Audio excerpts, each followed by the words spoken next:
അപ്പോൾ ഈ പെരുന്നാളിനോടനുബന്ധിച്ച് ಅಚ್ಚನ ಜಂಟಿ ಕಾರ್ಯಗಳು പറയാനുണ്ട്. അതെന്താണെന്ന് നമുക്ക് ಅಚ್ಚನ ಹೇಳಿ. അപ്പോൾ ಅದು ಇವತ್ತು ಹಬ್ಬದ ಬಗ್ಗೆ ಏನು ಹೇಳ್ತೀರಾ ಒಂದು ಎರಡು ಮಾತು. ಚಿಟ್ಟಳ್ಳಿ ಸಂತ ಸೆಬಾಸ್ಟಿಯನ್ ದೇವಾಲಯದ ವಾರ್ಷಿಕ ಮಹೋತ್ಸವ ನಡೀತಾ ಇದೆ. ಈ ಹಬ್ಬದ ಶುಭಾಶಯಗಳನ್ನು ಈ ಮೂಲಕ ನಮ್ಮ ಜನರಿಗೆ, ಬಂಧು ಮಿತ್ರರಿಗೆ, ನೆಂಟರಿಷ್ಟರಿಗೆ ಹಾಗೂ ನಮ್ಮ ಹಿತೈಷಿಗಳಿಗೆ ನಾನು ನೀಡುತ್ತಿದ್ದೇನೆ. ಚಿಟ್ಟಳ್ಳಿಯಿಂದ ನಮಗೆ ಸುಮಾರು 40-45 ಕುಟುಂಬಗಳಿವೆ, ಕ್ರೈಸ್ತ ಕುಟುಂಬಗಳು, ಹಾಗೂ ಸುತ್ತಮುತ್ತಲೂ ನಮಗೆ ಕ್ರೈಸ್ತೇತರ ಜನರಿದ್ದಾರೆ.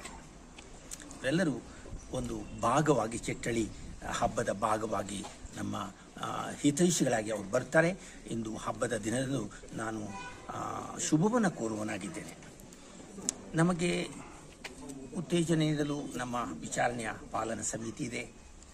ಅವರೆಲ್ಲರೂ ಕೈ ಜೋಡಿಸಿ ಚೆನ್ನಾಗಿ ದುಡಿಯುತ್ತಾರೆ. ಆದ್ದರಿಂದ ಈ ಹಬ್ಬ ಅವರ ಮುಂದಾಳತ್ವದಲ್ಲಿ ಸುಸೂತ್ರವಾಗಿ ನಡೆಯುತ್ತದೆ. ಆದ್ದರಿಂದ ನಾನು ಅವರಿಗೂ ಕೂಡ ಶುಭವನ್ನು ಕೋರ್ತಿದ್ದೇನೆ. ಮತ್ತು ನಮ್ಮ ಬಂಧು ಮಿತ್ರ ನೆಂಟರಿಷ್ಟರಿಗೆ ಮಾತ್ರವಲ್ಲ, ನಾಡಿನ ಜನರಿಗೂ ಕೂಡ ಸಂತ ಸೆಬಾಸ್ಟಿಯನರು ರಕ್ತ ಸಾಕ್ಷಿಗಳು, ಕ್ರಿಸ್ತರ ಪಾಲನೆಯಲ್ಲಿ ನಡೆದವರು. ಅವರ ಆದರ್ಶ ಎಲ್ಲರಿಗೂ ಕೂಡ ಖಂಡಿತವಾಗಿ ಆದರ್ಶನೀಯ ಹಾಗೂ ಪಾಲನಾ ಯೋಗ್ಯ. ಅದರಿಂದ ಎಲ್ಲರೂ ಸಂತರನ್ನು ಗೌರವಿಸುವಾಗ ಯೇಸುವನ್ನು ಹಿಂಬಾಲಿಸಲು, ಯೇಸುವಿನ ಹಾದಿಯಲ್ಲಿ ನಡೆಯಲು, ಶಾಂತಿ ಸಮಾಧಾನದ ವ್ಯಕ್ತಿಗಳಾಗಲು, ಅಂದರೆ ಈ ಮೂಲಕ ದೇವರ ಸಾಮ್ರಾಜ್ಯ, ಪ್ರೀತಿಯ, ಶಾಂತಿಯ, ನೆಮ್ಮದಿಯ ಸಾಮ್ರಾಜ್ಯವನ್ನು ಕಟ್ಟಲು ಯೇಸು ನಿಮಗೂ ನನಗೂ ನಮ್ಮೆಲ್ಲರಿಗೂ ನೆರವಿರಲಿ. ನಿಮ್ಮೆಲ್ಲರಿಗೂ ಹಬ್ಬದ ಶುಭಾಶಯಗಳು. Thank you.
ಪ್ರತ್ಯೇಕವಾಗಿ ಲೂಯಿಸ್ ಮತ್ತು ಅವರ ಕುಟುಂಬಗಳು ಸಮರ್ಪಿಸುತ್ತಾರೆ. ನಿಮ್ಮೆಲ್ಲರ ಪರವಾಗಿ ವಲಯದ ಶ್ರೇಷ್ಠ ಗುರು ಫಾದರ್ ಜೇಮ್ಸ್ ಡೊಮಿನಿಕ್ ಇವರನ್ನು ಬಲಿಪೂಜೆಯನ್ನು ಅರ್ಪಿಸಲು ಸ್ವಾಗತಿಸುತ್ತಾ ಸಹ ಗುರುಗಳನ್ನು ಕೂಡ ಬಲಿಪೂಜೆಯಲ್ಲಿ ಭಾಗವಹಿಸಿ ನಮಗೋಸ್ಕರ ಪ್ರಾರ್ಥಿಸಲು ಆಹ್ವಾನಿಸುತ್ತಾರೆ.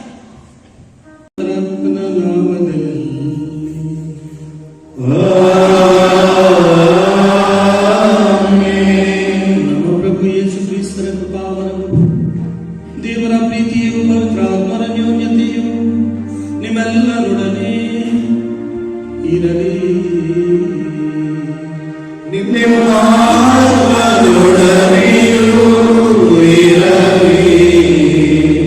ಪ್ರಭು ಯೇಸು ಕ್ರಿಸ್ತರಲ್ಲಿ ನನ್ನ ಪ್ರೀತಿಯ ಸಹೋದರ ಸಹೋದರಿಯರೇ, ನಿಮಗೆಲ್ಲರಿಗೂ ಸಂತ ಸೆಬಾಸ್ತ್ಯನರ ಹಬ್ಬದ ಶುಭಾಶಯಗಳನ್ನ ಕೋರುತ್ತಾ ಇಂದಿನ ವಿಶೇಷತೆಯನ್ನ ಬಲಿಪೂಜೆಗಿಂತ ಮೊದಲು ತಿಳಿದುಕೊಂಡರೆ ಒಳ್ಳೆಯದು. ಇಂದು ಸಾಧಾರಣ ಕಾಲದ 3ನೇ ಭಾನುವಾರ, ದೇವರ ವಾಕ್ಯದ ಭಾನುವಾರ. ದೇವರ ವಾಕ್ಯವನ್ನು ಅನುಸರಿಸುವವರು, ಪಾಲಿಸುವವರು, ನಡೆಯುವವರು ನಾವು. ದೇವರ ವಾಕ್ಯ ಅಂತ ಹೇಳಿದ ತಕ್ಷಣ ನಮಗೆ ಜ್ಞಾಪಕ ಬರ್ತಕ್ಕಂಥದ್ದು ಪ್ರಭು ಯೇಸು ಕ್ರಿಸ್ತ ವಾಕ್ತಿಯಾದವರು. ಅವರ ವಾಕ್ಯವನ್ನು ನಾವು ಆಲಿಸುತ್ತೇವೆ, ಅದನ್ನು ನಾವು ಪಾಲಿಸಿ ನಡೆಯಲು ದಯಮೇ ದೇವರು ನಮಗೆ ಹೇರಳವಾದ ಅನುಗ್ರಹಗಳನ್ನು ದಯಪಾಲಿಸಬಹುದಾಗಿ ಬೇಡುವಾಗ ಸಂತ ಸೆಬಾಸ್ತ್ಯನರು ದೇವರ ವಾಕ್ಯವನ್ನು ಪಾಲಿಸಿ ನಡೆದವರು.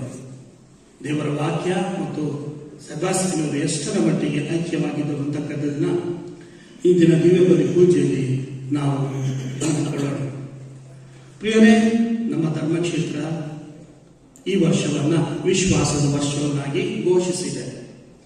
ಆ ವಿಶ್ವಾಸ ವರ್ಷವನ್ನ ನಾವು ಇಂದಿನಿಂದಲೇ ಪ್ರಾರಂಭಿಸಲು ಕೂಡ ನಮಗೆ ಕರೆನ ಕೊಟ್ಟಿದೆ. ನಾವೆಲ್ಲರೂ ಪ್ರಭು ಯೇಸು ಕ್ರಿಸ್ತರ ವಿಶ್ವಾಸಗಳು. ನಮ್ಮ ವಿಶ್ವಾಸವನ್ನ ವೆಚ್ಚಿಸಲು ನಮಗೋಸ್ಕರ ಅನೇಕರು ಶ್ರಮವನ್ನ ಪಟ್ಟಿದ್ದಾರೆ. ಆ ವಿಶ್ವಾಸವನ್ನ ನಾವು ಜೀವಿಸುತ್ತಿದ್ದೇವೆ. ಎಷ್ಟರ ಮಟ್ಟಿಗೆ ನಮ್ಮ ವಿಶ್ವಾಸ ನೈತಿಕವಾಗಿ ಪ್ರಾಮಾಣಿಕವಾಗಿ ಇದೆ ಅನ್ನೋದನ್ನ ನಾವು ನಮ್ಮನ್ನೇ ಪರಿಶೀಲಿಸಿ ನೋಡಬೇಕಾಗಿದೆ. ಹೀಗಾಗಿ ಈ ಒಂದು ಸಂದರ್ಭದಲ್ಲಿ ನಮ್ಮ ವಿಶ್ವಾಸಕ್ಕಾಗಿ ಪ್ರಾರ್ಥಿಸೋಣ.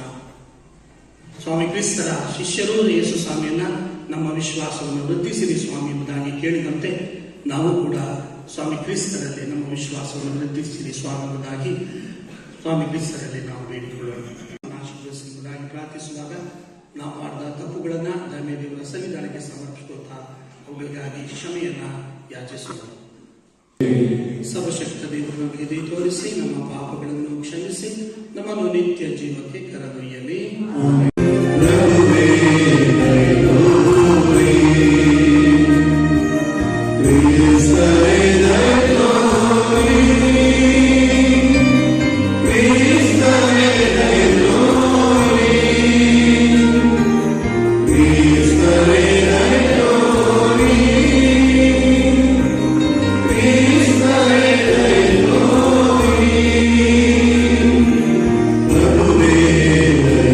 Oh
ನಿಮ್ಮ ಪ್ರಿಯ ಪುತ್ರರ ಹೆಸರಿನಲ್ಲಿ ನಾವು ಸತ್ಕ್ರಿಯೆಗಳಿಂದ ಸಮೃದ್ಧರಾಗುವ ಭಾಗ್ಯವನ್ನು ಅನುಗ್ರಹಿಸಿರಿ.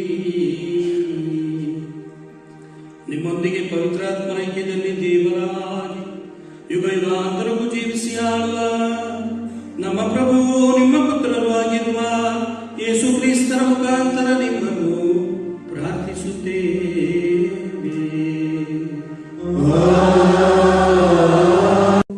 ಮಾನವನ ಬೆದರಿಕೆಗೆ ಹೆದರಬೇಡಿ, ಕಳವಳ ಪಡಬೇಡಿ.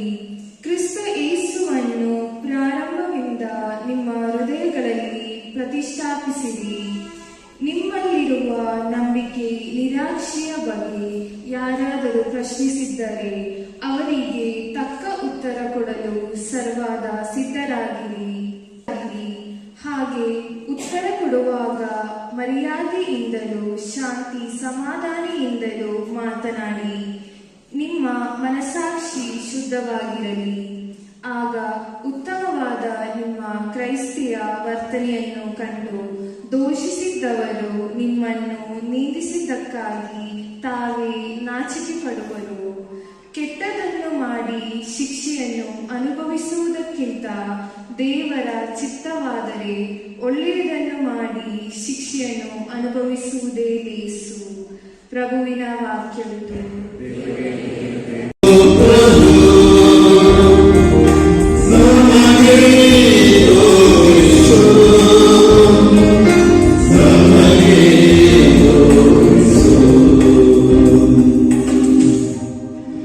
ನನಗೆ ಬೆಳಕು, ನನಗೆ ರಕ್ಷೆ ಪ್ರಭುವೇ. ನಾನಾರಿಗೂ ಅಳುಕೆನು, ನನ್ನ ಬಾಳುವಾದ ಪ್ರಭುವೇ. ನಾನಾರಿಗೂ ಅಂಚಿನು, ನಿನ್ನ ಮಾರ್ಗವನ್ನು ಪ್ರಭು ನಮಗೆ ತೋರಿಸು, ನಮಗೆ ತೋರಿಸು. ನಾನೊಂದನ್ನು ಕೋರಿದೆ,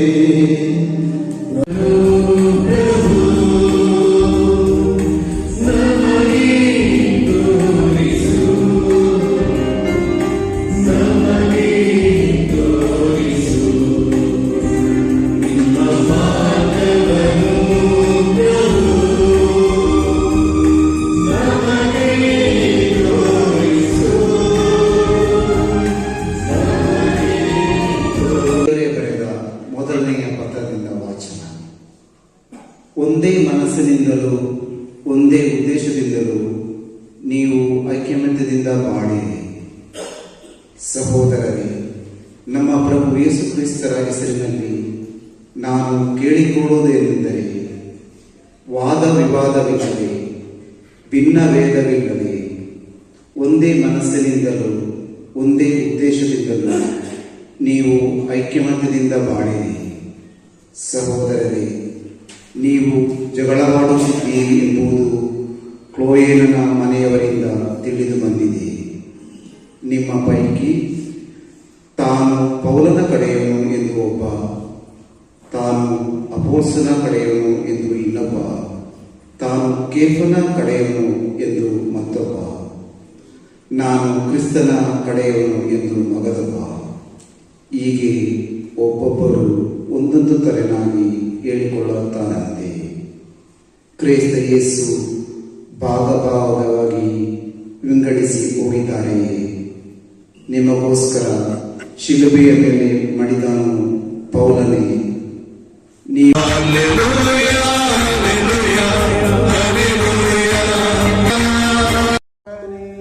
ಇರಲಿ ನಿಮ್ಮಾತ್ಮದೊಡನೆಯೂ ಇರಲಿ. ಮತ್ತಾಯನ ಬರೆದ ಪವಿತ್ರ ಶುಭ ಸಂದೇಶದಿಂದ ವಾಚನ. ಪ್ರಭು ನಿಮ್ಮದೇ ಮಹಿಮೆ ಸಲ್ಲಲಿ.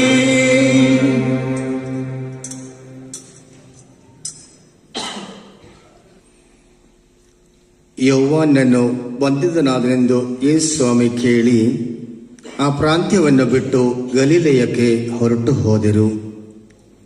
ನಜರೇತ್ ಊರಿನಲ್ಲಿ ತಂಗದೆ ಗಲಿಲೆಯ ಸರೋವರದ ಸಮೀಪದಲ್ಲಿರುವ ಕಫರ್ನೌಮ್ ಎಂಬ ಊರಿನಲ್ಲಿ ವಾಸ ಮಾಡಿದರು.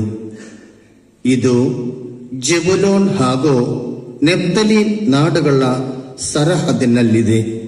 ಹೀಗೆ ಜೆಬುಲೋನ್ ನಾಡೆ, ನೆಫ್ತಲೀಮ್ ನಾಡೆ, ಸರೋವರದ ಹತ್ತಿರವಿರುವ ಹಾದಿಬೀದಿಯೇ, ಜೋರ್ಡನಿನ ಹೊರವಲಯವೇ, ಕಾರ್ಕತ್ತಲಲ್ಲಿ ವಾಸಿಸುವವರಿಗೆ ದಿವ್ಯ ಜ್ಯೋತಿ ಎಂದು ಕಾಣಿಸಿತು.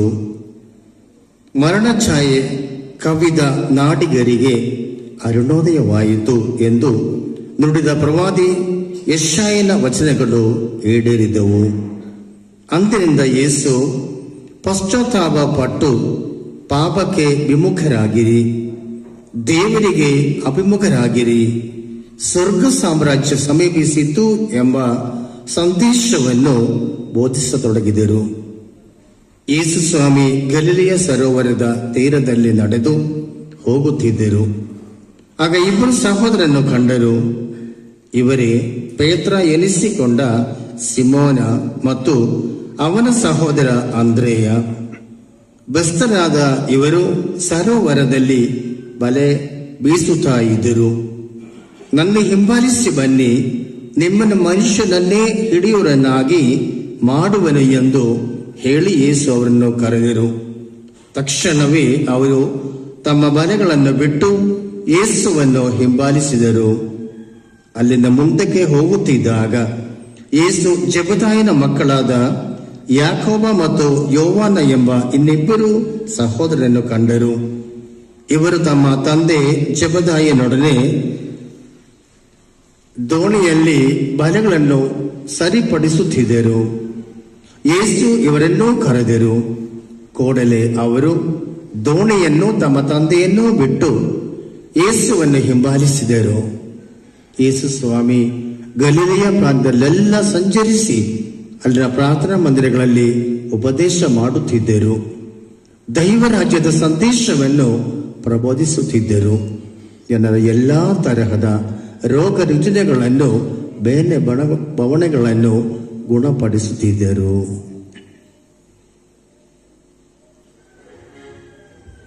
ಪ್ರಭುವಿನ ಶುಭ ಸಂದೇಶ. ಕ್ರಿಸ್ತರೇ ನಿಮಗೆ ಸ್ತುತಿಯು ಸಲ್ಲಲಿ.